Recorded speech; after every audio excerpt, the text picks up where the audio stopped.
here is a traditional car, which looks like a car, drives like a car, parks like a car, was allowed a takeoff.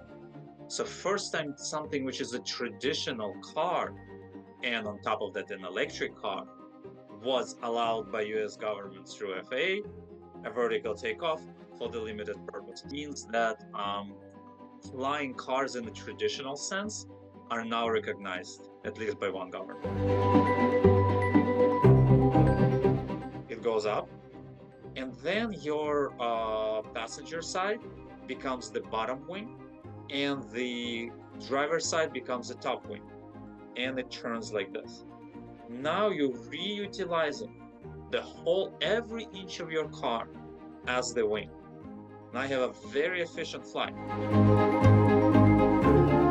There's going to be places where you're allowed to take off, and the places where you're not going to be allowed to take off.